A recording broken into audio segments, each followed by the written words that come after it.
Assalamualaikum warahmatullahi wabarakatuh. Selamat datang di materi perkuliahan TTKI. Pada video kali ini kita akan membahas soal pra-UTS berkaitan dengan tanda baca.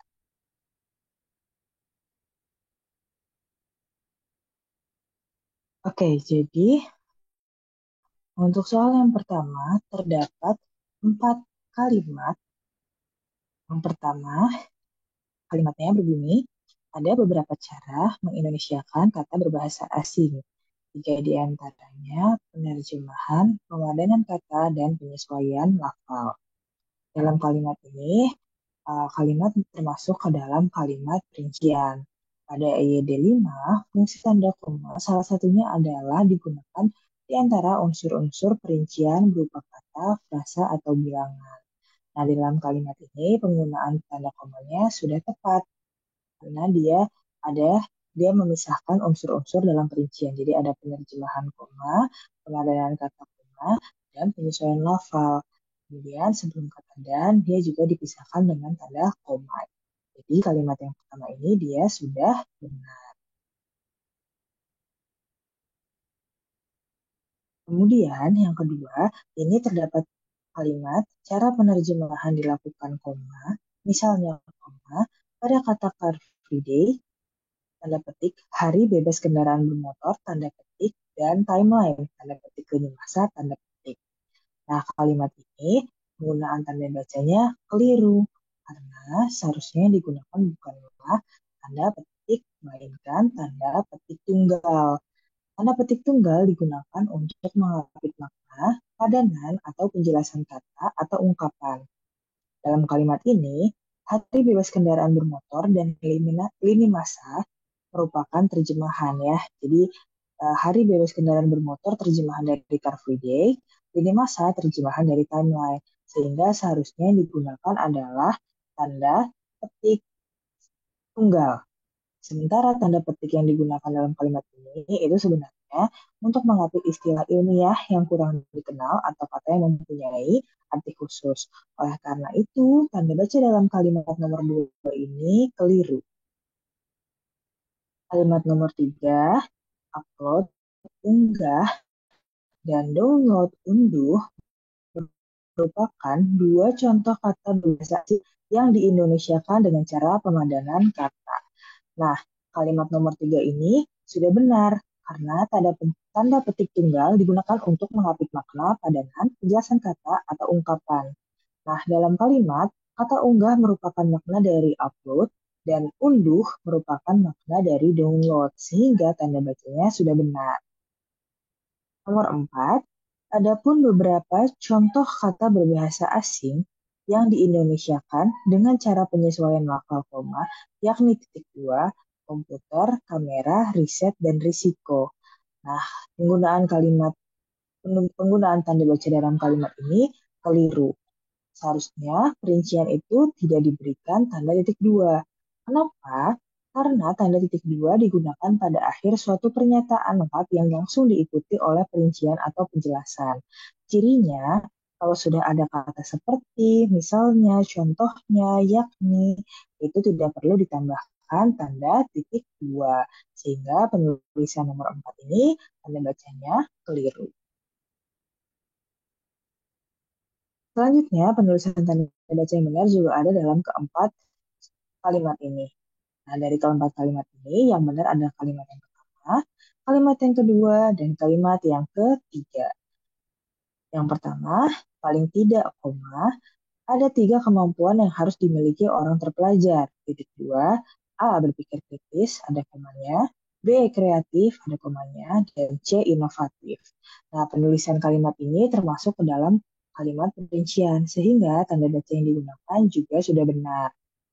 Karena kalimat langsung yang diikuti oleh perincian harus menggunakan titik dua. Karena tadi ya, tanda titik dua ini digunakan pada akhir suatu pernyataan lengkap yang langsung diikuti oleh perincian atau penjelasan. Nah, nomor satu ini, kalimat lengkap itu langsung diikuti oleh perincian berupa kreatif, berpikir kritis, ya ada berpikir kritis, kemudian ada kreatif dan inovatif. Oleh karena itu, kalimat nomor pertama penulisan tanda bacanya sudah benar. Kemudian yang kedua, Fenomena impor beras, lihat tabel 7 ada tanda kurungnya, menunjukkan data statistik yang kurang dapat di nomor 2. Tabel 7 ini merupakan keterangan yang bukan kalimat utama. Nah, tanda kurung digunakan untuk mengapit keterangan atau penjelasan yang bukan bagian utama dari kalimat. Sehingga nomor satu ini kalimatnya sudah benar. Nomor dua ini kalimatnya sudah benar ya, karena dia dipisahkan dengan tanda kurung. Kemudian untuk kalimat nomor tiga, National Geographic Indonesia edisi September 2012 menyelisih keindahan dan kearifan ibu kota Majapahit dalam kisah metropolitan yang hilang. Nah, kalimat nomor tiga ini penggunaan tanda bacanya juga sudah benar. Dalam kalimat, metropolitan yang hilang ini merupakan artikel dari National Geographic Indonesia. Oleh karena itu, metropolitan yang hilang harus diapit dengan tanda petik.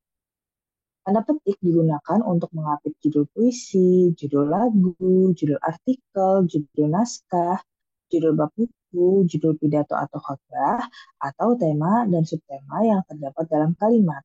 Sehingga yang ketiga ini penggunaan tanda bacanya sudah benar. Selanjutnya nomor 4. Oleh karena itu, Adi Nugraha bersama tim risetnya menyulap kotoran sapi menjadi material untuk berbagai produk. Nomor 4 ini dia keliru. Oleh karena itu, dalam kalimat merupakan kata hubung antar kalimat yang harus diikuti dengan tanda koma. Sementara dalam kalimat ini dia tidak diikuti tanda koma, sehingga kalimat keempat keliru.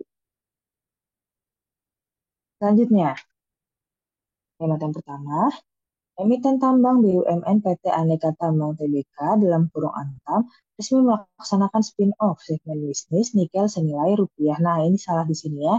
Dia keliru karena seharusnya rupiah itu tidak diikuti dengan tanda titik. Kemudian kalimat yang kedua, melalui keterbukaan informasi tanda pisah, manajemen Antam tanda pisah telah menekan dua akta pemisahan sebagian segmen usaha pertambangan nikel ke anak usahanya. Nah, nomor dua ini dia keliru ya. Kenapa? Karena manajemen Antam ini menduduki fungsi sebagai subjek dalam kalimat, sehingga tidak perlu menggunakan tanda pisah. Harusnya melalui keterbukaan informasi, manajemen Antam telah langsung saja dia tidak perlu menggunakan tanda pisah. Sehingga nomor dua ini penggunaan tanda bacanya keliru. Selanjutnya untuk yang nomor tiga, objek pemisahan sebagian segmen usaha nikel adalah aktiva dan pasiva milik perseroan yang berada di wilayah izin usaha pertambangan Buliserani, termasuk di dalamnya aset cadangan dan non-cadangan. Tanda hubungnya di sini. Nah, kalimat yang nomor tiga ini dia keliru, karena seharusnya non-cadangan ini ditulis tanpa tanda hubung. Penulisan non ini harus ditulis serangkai. Jadi seharusnya non cadangan tanpa tanda hubung dan juga tanpa spasi. Kemudian untuk yang kalimat nomor 4, nilai transaksi penyertaan modal dari PT Antam kepada NKA dan SDA secara keseluruhan adalah sebesar 9,8 triliun. Tanda petik tulis manajemen PT Antam. Nah, penggunaan tanda baca dalam kalimat ini sudah benar ya, karena nilai transaksi penyertaan modal dari PT Antam kepada NKA dan SDA secara keseluruhan adalah sebesar 9,8 triliun. Ini merupakan kutipan. Jadi dia harus ada tanda petiknya. Kemudian rupiah juga ditulis dengan benar karena dia tidak disertai dengan titik. Selanjutnya, kalimat yang pertama, ini ada Nikola Tesla merupakan ilmuwan berkebangsaan Serbia Amerika Serikat yang membuat lusinan terobosan dalam produksi koma, transmisi koma, dan penerapan tenaga listrik.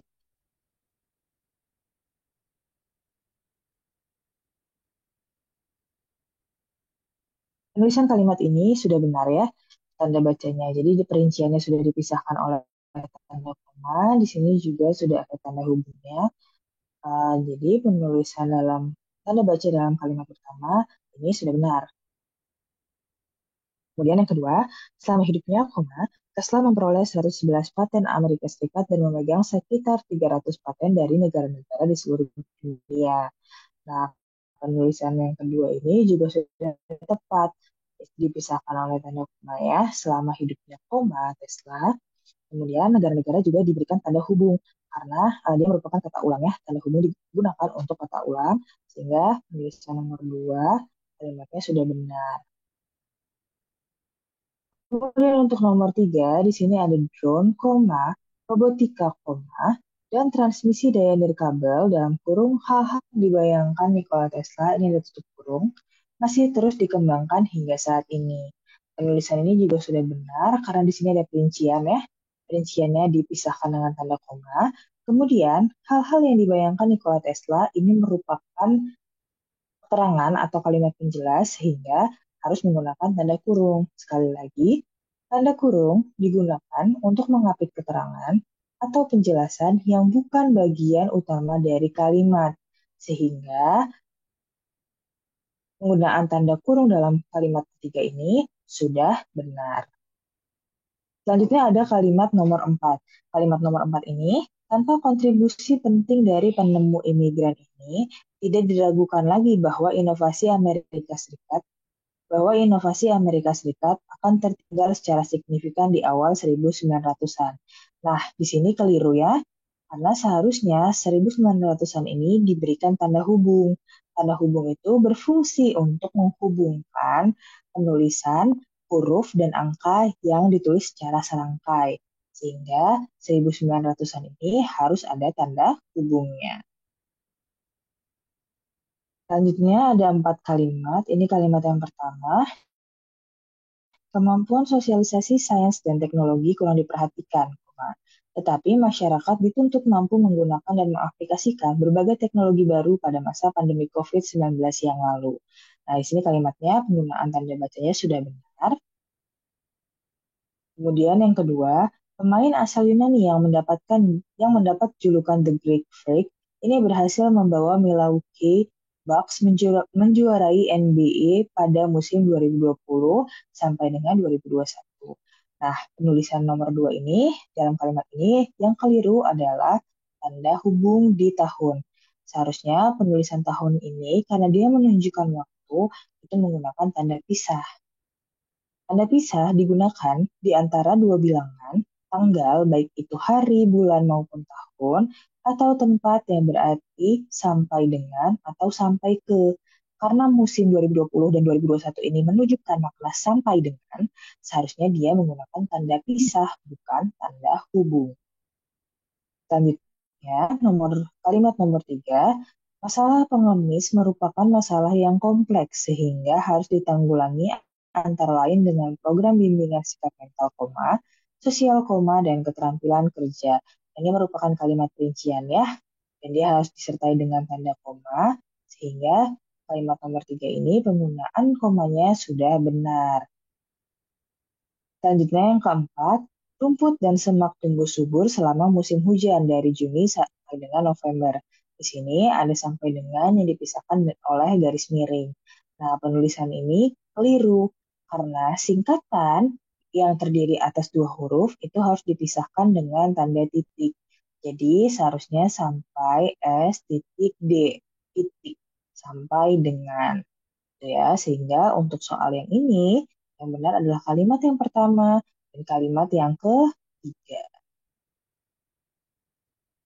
Oke, demikian materi pembelajaran dan pembahasan soal mengenai PUTS, khususnya materi tanda baca. Selamat belajar.